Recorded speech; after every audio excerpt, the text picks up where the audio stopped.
Bonjour Mathieu, tu vas bien? Salut Manon, je vais très bien et toi? Ça va, merci. Merci encore d'avoir accepté l'invitation. Je pense que ça va être super intéressant de parler de l'alimentation des Français et surtout de un peu casser les idées reçues ou les confirmer sur l'alimentation des Français. Du coup, juste avant ça, est-ce que tu peux te présenter pour savoir, pour que les spectateurs et les auditeurs sachent qui tu es et qu'est-ce que tu fais? Merci à toi pour l'invitation déjà. Alors moi j'ai une chaîne YouTube comme toi, mais sur l'alimentation. Donc ça fait 4 ans que je tiens cette chaîne YouTube. Et en gros j'aide les personnes qui sont en situation de fatigue chronique et de burn-out à modifier leur alimentation pour les aider à gagner en vitalité et à sortir du cercle infernal de la fatigue chronique. Et j'ai une approche plutôt flexitarienne, c'est-à-dire l'idée c'est de réduire les produits animaux, notamment la viande, mais d'aller vers des produits de meilleure qualité. Mais je suis pas dans un régime particulier, voilà, je suis plus pour Mhm. qu'on mange de qualité et qu'on D'accord. réduire la viande, mais manger de meilleure qualité. Après, j'ai une approche plutôt naturo, parce que j'ai une formation en santé naturelle, donc j'ai une approche plutôt naturopathique sur la question de l'alimentation. Ok, du coup ça va être intéressant parce que tu as eu, je pense, beaucoup de Français qui sont venus vers toi avec une alimentation peut-être, comment je veux dire, un peu, oui, typique de la France et qui est peut-être pas forcément bonne ou parfois qui peut l'être. Et du coup, c'est ce qu'on va avoir ensemble. Donc moi, j'ai demandé à mes abonnés quelles étaient leurs idées reçues sur comment mangent les Français. Et du coup, on va aujourd'hui un peu dire si c'est vrai, si c'est faux, ou si c'est un peu des deux, parce que parfois, il y a quand même du vrai dans les idées reçues qu'on a sur les Français. Et la première, ça concerne le petit déjeuner. Est-ce que les Français mangent vraiment des croissants tous les jours? Alors les croissants, j'aurais tendance à dire oui et non. Les croissants, c'est souvent quand on va au restaurant, on va faire un brunch, etc. Mais par contre, oui, c'est vrai que le petit déjeuner des Français est assez catastrophique dans le sens où ça va beaucoup être des tartines C'est ça. de pain blanc, avec de la confiture, Ouais. avec du beurre. Et c'est vrai que moi, en plus, dans mon approche à moi, où je parle beaucoup des neurotransmetteurs, donc les neurotransmetteurs, c'est ce qui permet, c'est les informations qu'on envoie aux neurones. Et l'alimentation joue un rôle immense sur les neurotransmetteurs. Et la première chose que moi je fais quand une Oui, personne vient me voir, c'est de modifier son petit déjeuner. C'est vraiment d'enlever le bien sucre. sûr. Et vu que le petit déjeuner Mm. français, c'est que du sucre, parce que même le pain, c'est des sucres lents, donc finalement, on rajoute des sucres rapides, on fait un assemblage entre sucre rapide et sucre lent, et ce qui fait qu'on le voit concrètement à 10 heures, si on prend un petit déjeuner à 8 heures, à 10 heures, on a le ventre qui gargouille, Mm. et on a faim directement. Donc ce que je fais, moi, c'est que je prône plutôt un petit déjeuner salé, des œufs, de l'avocat, du houmous, des choses comme ça, pour justement avoir une meilleure synthèse de la dopamine le Mm. matin, éviter aussi avoir un meilleur sentiment de satiété, donc ne plus avoir faim rapidement après le petit déjeuner. Mais oui, c'est vrai que le petit déjeuner français est assez catastrophique et en général, quand tu regardes les personnes qui ont Je opté pense que c'est pour la une bonne première étape. Ouais. alimentation, ils ont tous modifié leur petit déjeuner, même s'ils vont pas vers un petit déjeuner, c'est ça, même s'ils vont pas vers Mhm. un petit déjeuner salé, ils essayent de faire des efforts en mangeant du fromage blanc, du muesli peu sucré, des choses, des flocons d'avoine, des choses qui vont être beaucoup moins sucrées et beaucoup moins violents pour la glycémie.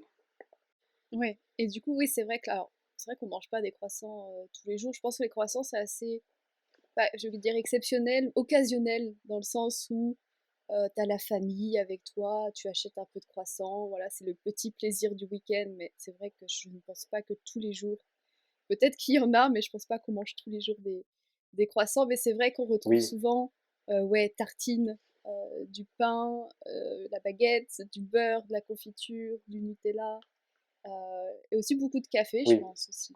Beaucoup de café sucré. Le café, c'est Mm. très présent, ouais, le café ou le thé, mais c'est vrai qu'on a cette habitude, on sait aussi pourquoi Starbucks, par exemple, marche Ouais. aussi bien en France, c'est que les Français Mm. adorent le café le matin. Après, je pense que c'est quelque chose qui... Je sais pas si dans les autres pays, justement, les gens boivent autant de café. Mais en France, oui, le café, c'est difficile. Et j'ai fait beaucoup de vidéos sur Ah ouais, l'addiction au café pour aider les gens à à réduire ou réduire, alterner ouais. avec Mhm. Mhm. d'autres Il y a boissons. aussi le jus d'orange qui est pas top s'il est pas, comment dire, frais. Oui, Mm. exactement, ouais. Et c'est souvent le problème parce qu'en fait, là, on parle d'alimentation au petit déjeuner, mais il y a aussi des boissons, donc le Ouais. café, le jus d'orange. Et en fait, quand un Français type qui veut modifier son alimentation, qui veut aller vers une alimentation plus saine, il va se dire par quoi je peux remplacer le jus d'orange. Et souvent, c'est compliqué parce qu'en fait, des fois, il faut pas forcément remplacer, c'est juste, il faut aller vers autre chose. Ouais, Donc, il faut pas chercher à remplacer le jus d'orange, parce que peut-être que le jus d'orange, tu vas le remplacer par du thé, qui a rien à voir en fait en termes de goût, oui, c'est sûr. Oui, faut et pas. tu peux pas des fois trouver des alternatives, quoi. Mmh. Et du coup, alors la prochaine, idée reçue, c'est que les Français boivent du vin à chaque repas et je précise même au petit déjeuner parce que j'ai souvent cette remarque-là. C'est assez marrant, ouais.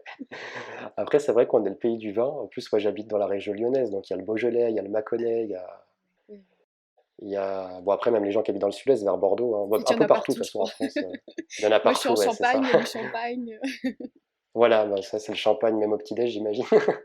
Mais non, Non, non, ouais. non, pour casser cette idée reçue, au petit-déj, non, quand même pas. C'est plus pour la petite blague, mais non, au petit-déj, on boit pas d'alcool.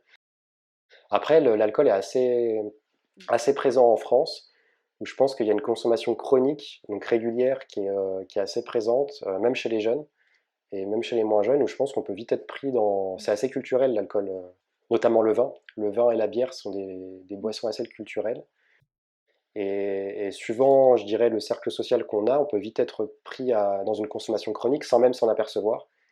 Donc, et j'imagine que dans d'autres pays, c'est totalement différent. Mais l'alcool est très, très présent, et vu qu'on se dit que c'est culturel, comme par exemple le croissant ou autre, bah, on va avoir tendance plus facilement à minimiser les risques sur la santé et à se dire, bon, c'est pas un produit si dangereux. Ça, Complètement, oui. Mais je sais pas si tu as vu ce matin, il y a eu justement une, alors je sais plus de qui a fait cette étude, cette enquête sur la consommation d'alcool des Français, comme quoi elle n'est pas en baisse, elle est en hausse et que je crois qu'ils boivent 2,7 verres d'alcool par jour. Donc c'est assez énorme, ouais. Alors le suivant, on va revenir un peu sur le pain, mais est-ce que c'est vrai que les Français mangent tout le temps, mangent trop de pain et du fromage? alors, on va commencer avec le pain. Le pain, je dirais, ça dépend vraiment des personnes. Alors, c'est vrai qu'en France, j'ai remarqué une chose, c'est qu'il n'y a pas quand on n'a pas une boulangerie près de chez nous, on est vite en panique. On se dit, oulala, C'est comment je ça. vais faire? Donc, ouais, il y a quand même quelque C'est chose. quand même rare de pas trouver de boulangerie en France, je crois. Ouais, ouais, ouais.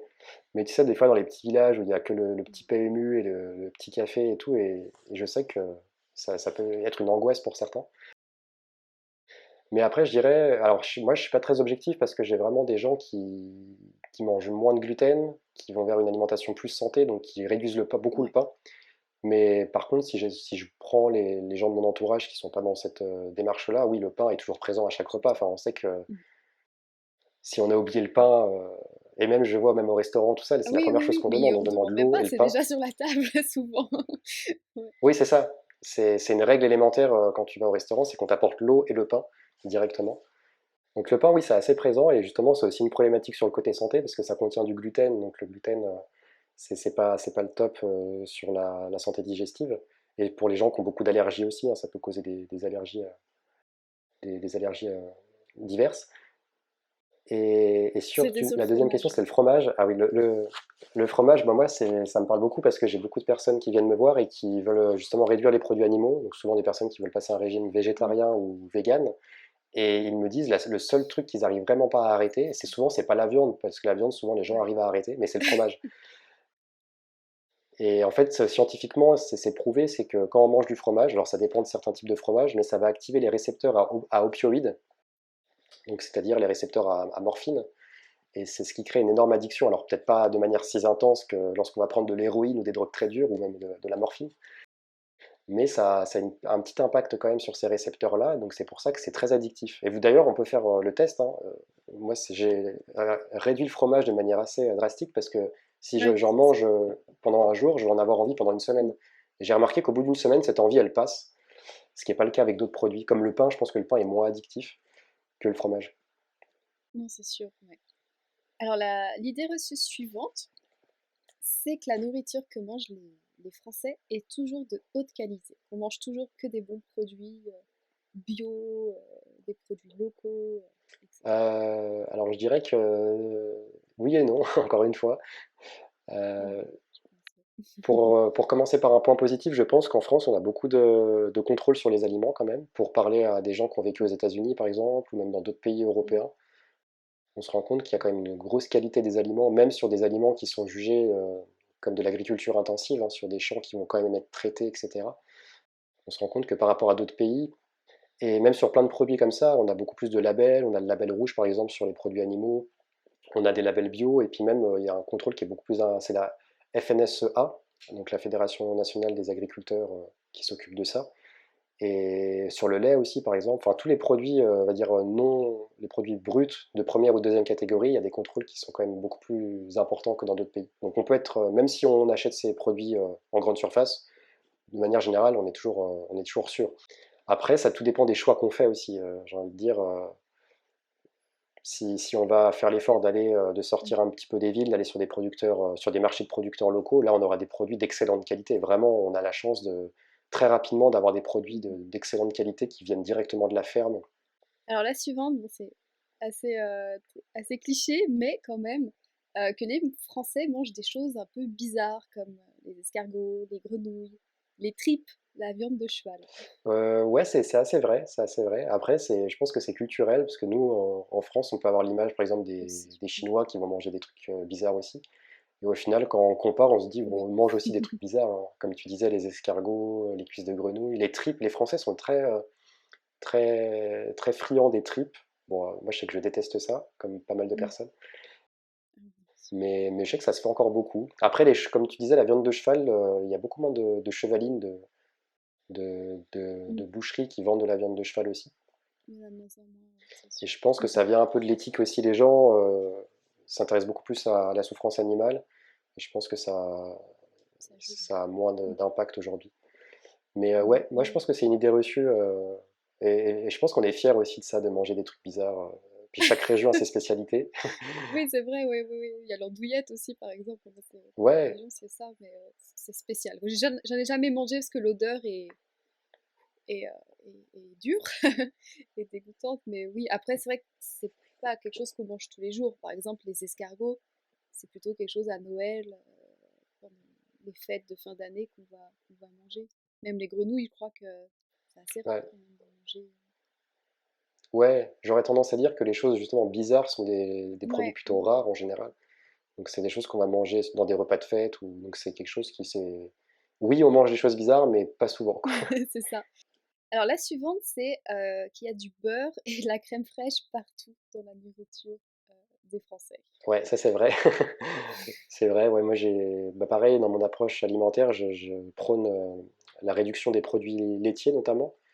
Mhm, Donc c'est vrai que j'aide les gens à remplacer tout ce qui est crème, tout ce qui est beurre par des alternatives plutôt végétales. Alors j'exclus pas ces produits-là, hein, mhm, mais l'idée c'est d'alterner un petit peu et c'est vrai qu'on en a partout. C'est pour ça qu'il vaut mieux faire maison ces produits ouais.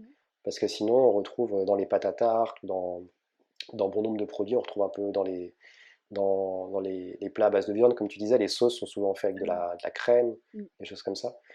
Donc ouais, ça c'est quelque chose qui est vrai. Et pour les personnes qui ont des intolérances au lactose ou qui ont des problèmes de digestion, bah, c'est compliqué parce qu'on en retrouve vraiment partout. Quand on est invité chez des amis, bah, c'est forcément que les gens cuisinent avec ça, Mm. avec de la crème, avec du beurre. Ouais, ouais, c'est très commun aussi, c'est sûr. Le suivant, c'est que les Français mangent, peut-être en tout cas plus que les autres nationalités, mais mangent beaucoup de saison.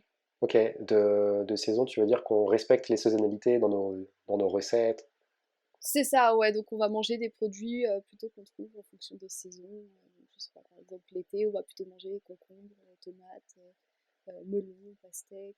Et l'hiver, on va plutôt se tourner vers les courges, euh, vers les pommes, par exemple. Donc que les Français, peut-être, oui, respectent assez ça ou naturellement se tournent vers les produits de saison. Ouais, je suis d'accord avec ça.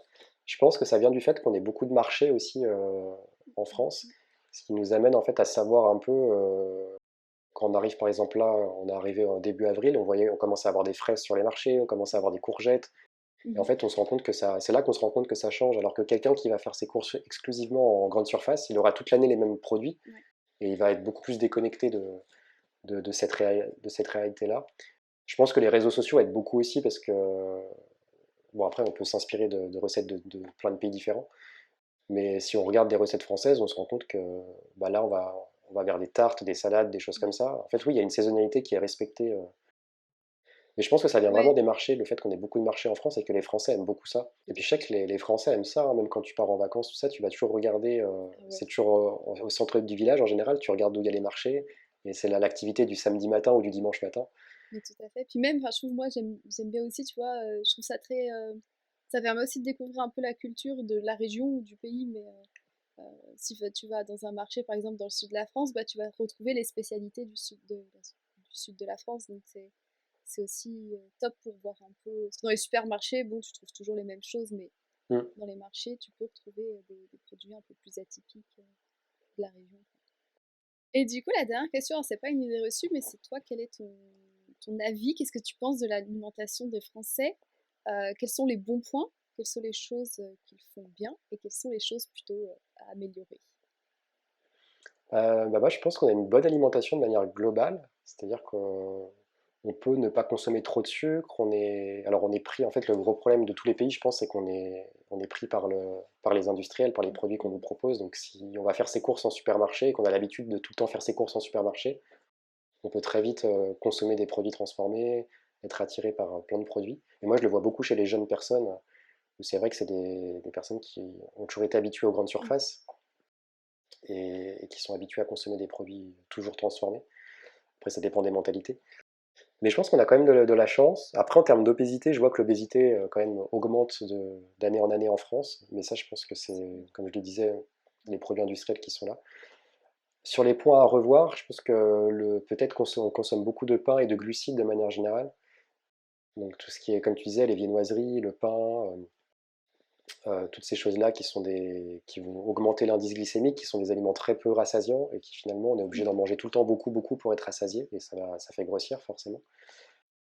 L'alcool aussi qui a un point énorme et je Mm. pense que heureusement maintenant il y a le Dry January, donc ça aide un petit peu à changer les mentalités, puis il y a des gens qui le font sur plusieurs mois, Oui, beaucoup de mais je travail. pense qu'il y a encore beaucoup de choses à faire là-dessus et vu que c'est très culturel, je Ouais, pense qu'on n'y arrivera pas. Je suis un peu pessimiste là-dessus, mais je pense que ça sera très compliqué. c'est vrai, c'est vrai. Bah, merci beaucoup Mathieu pour toutes ces informations, c'était super intéressant. Je t'en prie. Est-ce que tu peux nous dire où on peut te retrouver, suivre justement tes conseils sur l'alimentation? Pas de souci. Alors moi, on peut me retrouver sur YouTube, Terrain Bien-être. Je fais des vidéos face caméra, je fais du micro-trottoir et je fais également du vlog et des interviews. Ouais, j'ai un peu différents formats. Et on peut me Ok. retrouver sur Instagram aussi, où je fais de temps en temps des reels. Pareil, Terrain Bien-être sur Instagram. Super, je mettrai les liens dans la description. C'est top en plus que je trouve. J'invite toujours mes étudiants à aller vers du contenu assez authentique en français pour apprendre, qui les intéresse. Et c'est vrai que par exemple, les micro-trottoirs, je trouve ça top pour un peu améliorer son français, comprendre mieux comment les Français parlent. Donc c'est assez intéressant. Et je pense que le thème de l'alimentation, c'est un sujet qui intéresse tout le monde. Ça nous intéresse tous, je pense. Donc, Ouais, ok. Bah, merci beaucoup. Et donc, je mets tes liens pour qu'on puisse te retrouver et suivre tes conseils. Et je te dis à bientôt. Passe un bel été. merci, à très bientôt et puis plein de bonnes choses pour ta chaîne. Merci à toi aussi. Salut! Salut!